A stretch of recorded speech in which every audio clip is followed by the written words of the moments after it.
नमस्कार साथियों, omega science में आपका एक बार फिर से स्वागत है। जैसा कि मैंने आपके साथ प्रॉमिस किया था कि थ्योरी का पोर्शन पढ़ाने के बाद मैं आपको एक वीडियो प्रोवाइड करवाऊंगा जिसमें इंडिया के अंदर जितने भी गवर्नमेंट कॉम्पिटिटिव एग्ज़ाम्स के अंदर मोशन टॉपिक में से जो भी क्वेश्चन पूछे गए हैं उनको मैं आपको यहाँ पर सोल्व करवाऊँगा। तो देर ना करते हुए आज अपने टॉपिक की शुरुआत करते हैं। उससे पहले आप चैनल को सब्सक्राइब करें और वीडियो को शेयर और लाइक ज़रूर करें। तो शुरुआत करते हैं आज के पहले क्वेश्चन से। क्या कहा गया है क्वेश्चन के अंदर? Dash is a physical quantity amount that can never be negative. ऐसी कौन सी फिज़िकल क्वांटिटी है जो कभी भी नेगेटिव नहीं होती, वो हमेशा पॉजिटिव रहेगी? तो ऐसी कौन सी क्वांटिटी है हमारे पास? डिस्टेंस हमारे पास ऐसी फिज़िकल क्वांटिटी है जो कभी भी नेगेटिव नहीं होती। फोर्स, वेलोसिटी और एक्सेलरेशन, ये तीनों हमारे पास कैसी क्वांटिटी है? ये हमारे पास वेक्टर क्वांटिटी है। और वेक्टर क्वांटिटी मैंने आपको बताया था ये नेगेटिव पॉजिटिव दोनों हो सकती हैं। क्लियर है बात? चलते हैं नेक्स्ट क्वेश्चन की तरफ। नेक्स्ट क्वेश्चन हमारे पास दिया गया है, dash is use to describe the overall motion of an object and to find its final position in terms of its initial position at a given time. देखिए बात यहाँ पे पोजीशन की आई है, बात यहाँ पे हमारे पास आई है पोजीशन की। तो इनिशियल पोजीशन फाइनल पोजीशन की बात अगर हमारे पास आती है तो यहाँ जाहिर सी बात है, यहाँ डिस्टेंस और डिस्प्लेसमेंट की बात हो रही है। देखिए हमारे पास दो पॉइंट है, ठीक है, हमारे पास पी पॉइंट है, हमारे पास क्यू पॉइंट है। तो पी और क्यू पॉइंट को डिस्क्राइब करने के लिए यहाँ पे मैं किसका यूज़ करूँगा? दो टर्म का यूज़ कर सकता हूँ मैं इनकी पोजीशन को डिस्क्राइब करने के लिए। डिस्टेंस का भी यूज़ कर सकता हूँ, डिस्प्लेसमेंट का भी यूज़ कर सकता हूँ मैं पी पॉइंट, और ये मेरा हो गया यहाँ पे डिस्प्लेसमेंट। अगर मेरा जो ऑब्जेक्ट है वो पी से क्यू तक स्ट्रेट लाइन में जाता है, लेकिन अगर मेरा ऑब्जेक्ट कुछ इस तरह से जाता है तो ये हो गया मेरा, क्योंकि डायरेक्शन का चेंज आ रहा है इसमें, ये हो जाएगा मेरा डिस्टेंस हो जाएगा, ये मेरा हो जाएगा डिस्टेंस। ठीक है, तो यहाँ पे क्वेश्चन आंसर क्या रहेगा मेरा? आंसर मेरा सी रहेगा। नेक्स्ट हमारे पास क्वेश्चन है, the product of velocity and time provide. देखिए वेलोसिटी का और टाइम का प्रोडक्ट हमें क्या प्रोवाइड करवाएगा? तो मैंने आपको फॉर्मूला क्या बताया था यहाँ पे? मेरे पास क्या होती है? वेलोसिटी होती है मेरे पास डिस्प्लेसमेंट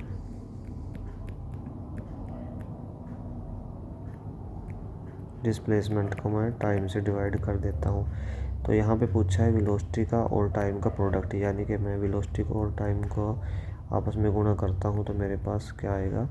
डिस्प्लेसमेंट। मेरे को आंसर नंबर बी मेरा आंसर रहेगा यहाँ पे। चलते हैं नेक्स्ट क्वेश्चन की तरफ। देखिए अगले क्वेश्चन में क्या कहा गया है, an object is thrown upward. एक ऑब्जेक्ट को ऊपर फेंका जाता है, it reaches a height of 100 metre, और 100 मीटर की हाइट तक ये चला जाता है, and then return to the thrower, और जिसने फेंका है उसके बाद उसी के पास वापस आ जाता है दोबारा। तो इस केस में पूछा है क्या चीज़ हमारी राइट रहेगी? The actual displacement of the object is 50 metre. ये तो नहीं हो सकता, क्योंकि ऑब्जेक्ट मेरा जब 100 मीटर कवर किया उसने तो 50 मीटर डिस्प्लेसमेंट की तो कोई बात ही यहाँ पे नहीं है। आगे वो चलते हैं अगले ऑप्शन की तरफ। The total distance travel by the object is zero. Distance travel zero नहीं हो सकता, क्योंकि अगर मैं यहाँ पे एग्जांपल लेके चलूँ कि इस पॉइंट पी से इस पॉइंट क्यू तक गया और ये 100 मीटर है, ठीक है ना, तो डिस्टेंस तो मेरा 100 मीटर गया, 100 मीटर दोबारा वापस आया, तो डिस्टेंस तो मेरा 200 मीटर हो गया यहाँ पे, क्योंकि डिस्टेंस की बात है, डायरेक्शन का कोई खेल नहीं है यहाँ पे। तो डिस्टेंस तो मेरा 200 मीटर हो गया, तो यानी कि ये भी बात यहाँ पे गलत है दी हुई इन्होंने। अगली बात करते हैं ऑप्शन में, the actual displacement of the object is 100 metre. जी नहीं, एक्चुअल डिस्प्लेसमेंट 100 मीटर नहीं रहेगा, ठीक है, ये भी गलत है। The actual displacement of the object is zero, ये ऑप्शन सही है, क्योंकि मेरे ऑब्जेक्ट की इनिशियल पोजीशन और फाइनल पोजीशन, यानी ऑब्जेक्ट को जहाँ से फेंका गया, थ्रोवर ने फेंका और दोबारा पीक पोजीशन पे जाने के बाद दोबारा थ्रोवर के पास वापस आ गया। ठीक है, तो यहाँ पे डिस्प्लेसमेंट हमारा क्या रहेगा, 0 डिस्प्लेसमेंट रहने वाला है। तो ऑप्शन नंबर डी यहाँ पे राइट आंसर रहेगा। चलते हैं अगले क्वेश्चन की तरफ। देखिए क्या कहा गया है, when the position of an object is continuously changing with time relative to an observer. तो उस टाइम पे it is said to be he is at 0 velocity. देखिए जब ऑब्जेक्ट की पोजीशन चेंज हो रही है तो इन्होंने बोला है कि 0 वेलोसिटी रहेगी ऑब्जेक्ट की। देखिए ऐसा तो नहीं होगा, ये चीज़ तो गलत बोली है इन्होंने, कोई ना कोई वेलोसिटी तो ऑब्जेक्ट रखेगा ही। It is said to be he is dynamic condition, ये कुछ सही है। चलो लेकिन हम एक बार और ऑप्शन देख लेते हैं, ये भी सही है। It is said to have covered some distance, ये बात भी हम बोल सकते हैं क्योंकि मोशन के अंदर है। ये भी बात यहाँ पे सही है कि वो कुछ, अगर वो उसकी पोजीशन चेंज हो रही है तो वो कुछ ना कुछ डिस्टेंस ज़रूर कवर करेगा। It is said that it is in A state of rest, ये गलत है, यहाँ पे ये नहीं आएगा। तो अगर मैं बात करूँ, ऑप्शन दोनों सही है लेकिन यहाँ पे ऑप्शन जो बी है वो ज़्यादा करेक्ट रहेगा। ऑप्शन बी इसलिए करेक्ट रहेगा क्योंकि डायनेमिक कंडीशन इसने बोला है। डायनेमिक कंडीशन क्या होती है, जहाँ पे मोशन के साथ साथ हम फोर्स को कंसीडर करते हैं, वो कंडीशन हमारी डायनेमिक कंडीशन कहलाती है। मतलब दोनों को कंसीडरेशन में रखते हैं। तो ऑप्शन बी यहाँ पे ज़्यादा क्लोज है, ज़्यादा सही है। ऑप्शन सी भी सही है, ऐसी बात नहीं है, लेकिन ऑप्शन बी इसका बिल्कुल राइट आंसर रहेगा। चलते हैं अगले क्वेश्चन की तरफ। देखिए यहाँ क्वेश्चन में क्या कहा गया है, a driver drives his car at a constant speed and cover a distance of 288 metre in 60 second, find the speed. तो स्पीड फाइंड करने का क्या फॉर्मूला है हमारे पास, स्पीड फाइंड आउट करने का फॉर्मूला है डिस्टेंस अपॉन टाइम हमारे पास स्पीड फाइंड आउट करने का फॉर्मूला है।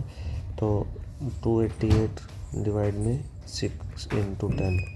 तो जब आप इसको सॉल्व करोगे तो ये हमारे पास कितना आ जाएगा, 6 4 जा 24, 8 जा 48 और ये 4.8 मीटर पर सेकंड हमारे पास। ये राइट आंसर ए हो जाएगा हमारा इसका।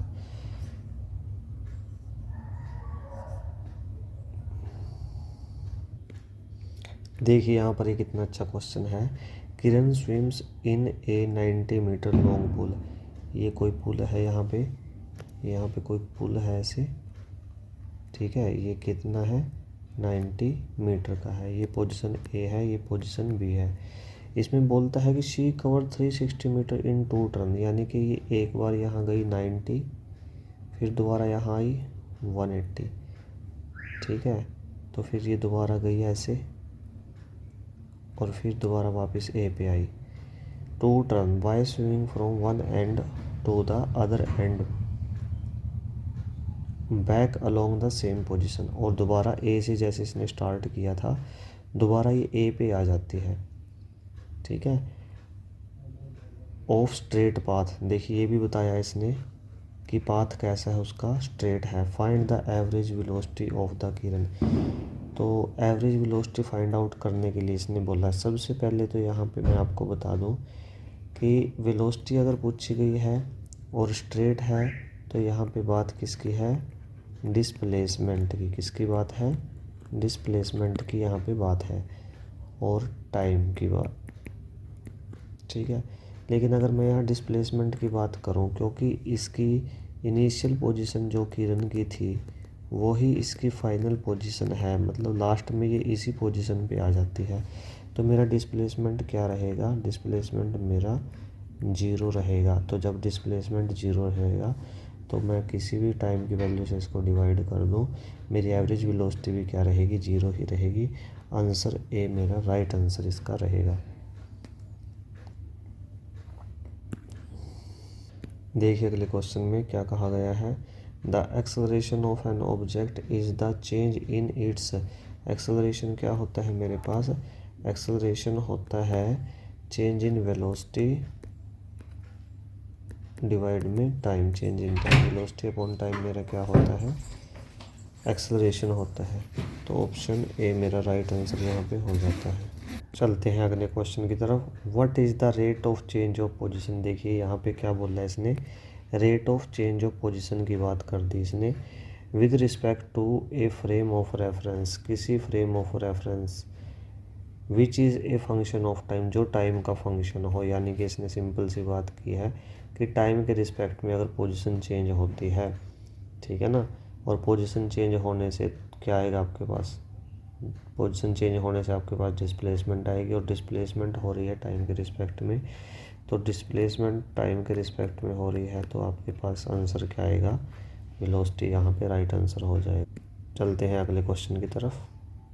देखिए क्या कहता है इस क्वेश्चन के अंदर, a graph showing the velocity of an object over time is called. इसने बोला है कि कोई ऑब्जेक्ट है, ऑब्जेक्ट जो है क्या करता है, वेलोसिटी शो करता है टाइम के रिस्पेक्ट में, ठीक है। तो इस प्रकार के ग्राफ को हम क्या कहेंगे, वेलोसिटी टाइम ग्राफ हम बोलते हैं। ये आपका यूनिफॉर्म वेलोसिटी है तो स्ट्रेट लाइन रहेगा, ठीक है ना बात, और अगर नॉन यूनिफॉर्म वेलोसिटी है तो ऐसे कर्व लाइन रहेगी। ये सब मैंने आपको थ्योरी पोर्शन में करवाया है।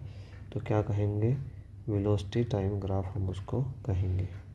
चलते हैं अगले क्वेश्चन की तरफ। Average speed and average velocity indicate the speed of the object. देखिए एवरेज वेलोसिटी की बात करें, एवरेज स्पीड की बात करें, ठीक है, तो ये क्या होता है, एवरेज वेलोसिटी होती है displacement upon time, total displacement, total time. ऐसे ही अगर मैं एवरेज स्पीड की बात करूं तो ये भी होती है टोटल डिस्टेंस, टोटल डिस्टेंस, और ये टोटल टाइम, ठीक है। टोटल डिस्टेंस, टोटल टाइम, ये सब किसके लिए होता है, ये है किसी पर्टिकुलर इंटरवल के लिए, किसके लिए है, इंटरवल के लिए, ठीक है ना बात। तो हमारा यहाँ पे राइट आंसर क्या हो जाएगा, क्योंकि ड्यूरिंग कोई भी इंटरवल दिया होगा 5 मिनट का, 10 मिनट का, 5 सेकंड, 10 सेकंड, 20 सेकंड, ठीक है, उसमें टोटल डिस्टेंस से को टोटल टाइम से अगर मैं डिवाइड करूँगा तो मेरे पास क्या आएगा, एवरेज वेलोसिटी या एवरेज स्पीड मेरे पास आएगी। आंसर डी रहेगा यहाँ पे राइट आंसर। चलते हैं अगले क्वेश्चन की तरफ। द स्पीड ऑफ ए बस on A crowded road is an example of. देखिए भीड़ भाड़ वाला इलाका है, वहाँ पे बस की स्पीड कैसी रहेगी। देखिए सर्कुलर तो वो नहीं रहने वाली, ठीक है, क्योंकि क्राउडेड एरिया है। लीनियर मतलब स्ट्रेट लाइन भी नहीं रहेगी वो। और यूनिफॉर्म बोला है इसने, कांस्टेंट एक समान जी नहीं, बिल्कुल भी नहीं। किसी भी क्राउडेड भीड़ भाड़ वाले इलाके में स्पीड कांस्टेंट नहीं रह सकती, तो आपकी स्पीड क्या रहेगी वहाँ, अनइवन यानी कि असमान रहेगी। चलते हैं अगले क्वेश्चन की तरफ। The correct relation of the speed, distance and time क्या होता है। स्पीड हमारे पास होती है डिस्टेंस अपॉन टाइम, ये हमारे पास सही जो रिलेशन है ये होता है speed distance upon time. Option number B यहाँ पे राइट आंसर हो जाएगा। चलते हैं अगले क्वेश्चन की तरफ। The instantaneous velocity and average velocity are equal when the object. देखिए यहाँ पे बोला गया है कि इंस्टेंटेनियस वेलोसिटी और एवरेज वेलोसिटी किस कंडीशन के अंदर जो है किसी ऑब्जेक्ट की इक्वल रहेंगी। तो किस कंडीशन के अंदर रहेंगी, इंस्टेंटेनियस वेलोसिटी को आपको समझना होगा कि वेलोसिटी एट एनी इंस्टेंट, किसी भी इंस्टेंट के ऊपर अगर वेलोसिटी आप ऑब्जेक्ट की चेक करते हो, देखते हो, तो वो कहलाती है उसकी instantaneous velocity.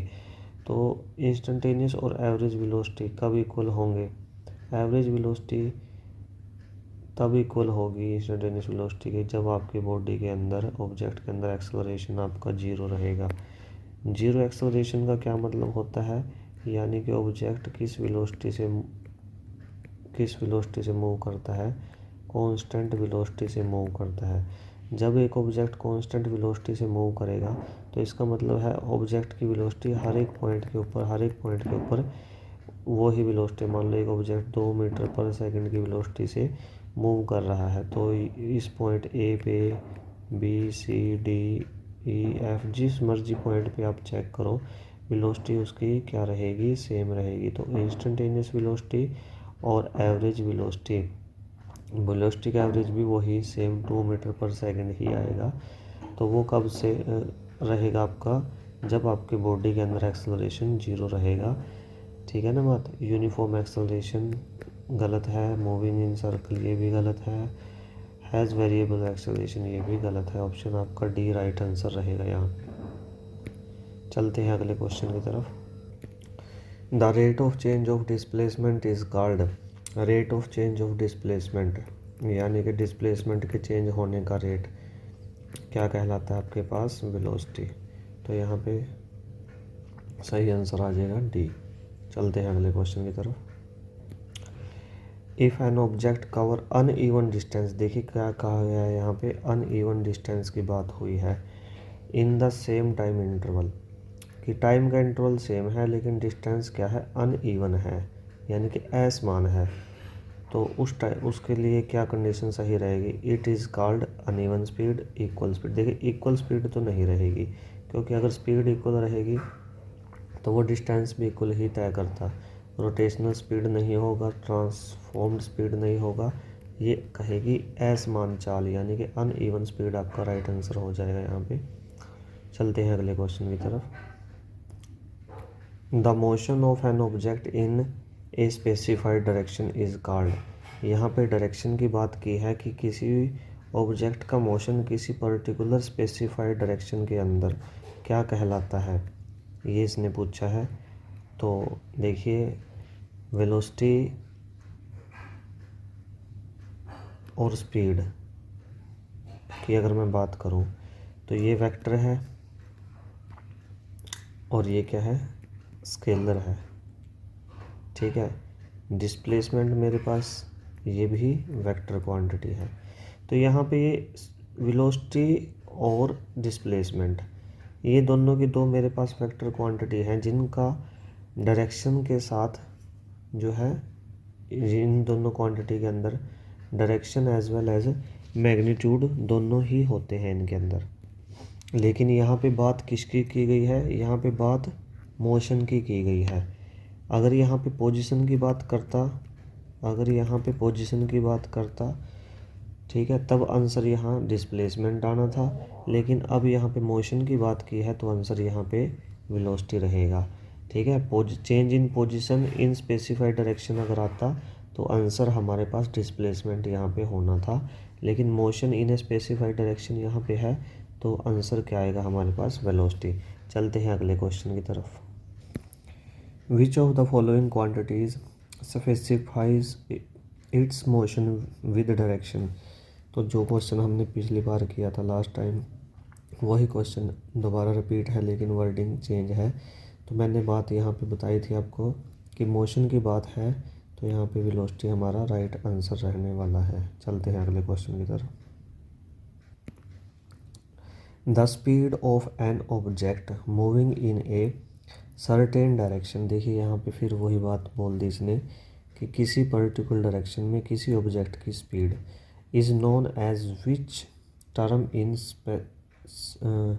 Scientific terminology. Scientific terminology में उस चीज़ को हम क्या बोलते हैं कि कोई ऑब्जेक्ट है, उसकी कोई स्पीड है लेकिन वो किसी पर्टिकुलर डायरेक्शन के अंदर है, तो हम उसको क्या बोलते हैं साइंटिफिक टर्मिनोलॉजी के अंदर, तो उसको बोलते हैं वेलोसिटी। चलते हैं अगले क्वेश्चन की तरफ। देखिए यहाँ डायरेक्ट रिलेशन में से क्वेश्चन पूछ लिया है, चेंज इन वेलोसिटी डिवाइड में टाइम। क्या होता है हमारे पास, चेंज इन वेलोसिटी को डिवाइड करने पर हम टाइम से अगर डिवाइड करते हैं तो हमारे पास क्या मिलता है, एक्सेलरेशन हमारे पास मिलता है। चलते हैं अगले क्वेश्चन की तरफ। इस क्वेश्चन में हमारे पास क्या कहा गया है, if the velocity of car increase, एक कार की वेलोसिटी इंक्रीज होती है, कहाँ से कहाँ तक इंक्रीज होती है, 5 मीटर पर सेकंड टू 10 मीटर पर सेकंड। देखिए ये मेरे पास, मैंने यहाँ पे ये कोई पाथ ले लिया, ये इनिशियल पॉइंट है, ये फाइनल पॉइंट है। ठीक है। और यहाँ पे ऑब्जेक्ट की वेलोसिटी 5 मीटर पर सेकंड है, यहाँ पे ऑब्जेक्ट की वेलोसिटी 10 मीटर पर सेकंड है। ठीक है, तो और कितने टाइम इंटरवल के अंदर ऐसा खेल होता है? ये होता है 5 सेकंड के अंदर। ठीक है, 5 सेकंड के अंदर। तो एक्सेलरेशन मेरे से पूछा है, तो चेंज इन वेलोसिटी की अगर मैं बात करूँ, एक्सेलरेशन क्या होता है मेरे पास? चेंज इन वेलोसिटी और चेंज इन टाइम या फिर टाइम इंटरवल जो भी मेरे पास है, ये मेरे पास फॉर्मूला है। तो final velocity minus initial velocity, इन दोनों का अगर मैं डिफरेंस करूँ तो ये मेरे को कितना मिलता है? 5। और टाइम की अगर मैं बात करूँ तो ये भी मेरे पास कितना है? 5। तो 5 से 5 कैंसिल, कितना आया मेरे पास? 1 मीटर पर सेकंड स्क्वायर। 1 मीटर पर सेकंड स्क्वायर मेरा यहाँ पे राइट आंसर हो जाएगा। चलते हैं अगले क्वेश्चन की तरफ। An object of mass 150 kilogram is accelerated in 5 seconds with a velocity of 6 metre पर सेकंड to 16 मीटर पर सेकंड। Find the acceleration. देखिए, सबसे पहले तो आपको एक चीज़ भूलनी होगी यहाँ पे, ये है ऑब्जेक्ट का मास। अभी तक मैंने ऐसा कोई रिलेशन आपके पास नहीं करवाया जिसमें मास का जिक्र किया गया हो। तो आपको सिर्फ और सिर्फ वेलोसिटी से और यहाँ पे जो टाइम गिवन है, यही आपका मेन फोकस रहना चाहिए यहाँ पे। तो एक्सेलरेशन निकालना है हमने। एक्सेलरेशन क्या है? वेलोसिटी का इंक्रीज़ कहाँ से कहाँ तक? इस पॉइंट, इनिशियल पॉइंट से फाइनल पॉइंट। इनिशियल वेलोसिटी है 6 मीटर पर सेकंड, फाइनल वेलोसिटी है 16 मीटर पर सेकंड। दोनों का डिफरेंस है मेरे पास 10 मीटर पर सेकंड। कितने में आता है 10 मीटर पर सेकंड का डिफरेंस? ये आता है मेरे पास 5 सेकंड के अंदर। तो एक्सेलरेशन क्या हो जाएगा मेरे पास? चेंज इन वेलोसिटी डिवाइड में टाइम। तो वेलोसिटी कितनी है मेरे पास? 10 मीटर पर सेकंड का चेंज है, टाइम कितना है? 5, डिवाइड करूँगा 2। तो आंसर क्या आ जाएगा? 2 मीटर पर सेकंड स्क्वायर। इसको मैं ऐसे भी लिख सकता हूँ और ऐसे भी लिख सकता हूँ। तो यहाँ पे ये मेरा राइट आंसर हो जाएगा सी। चलते हैं अगले क्वेश्चन की तरफ। तो आज के सेशन का एंड यहीं पे होता है। आपको ये वीडियो कैसी लगी मुझे कमेंट सेक्शन में बताएं। वीडियो को शेयर करें, लाइक करें और चैनल को सब्सक्राइब करें।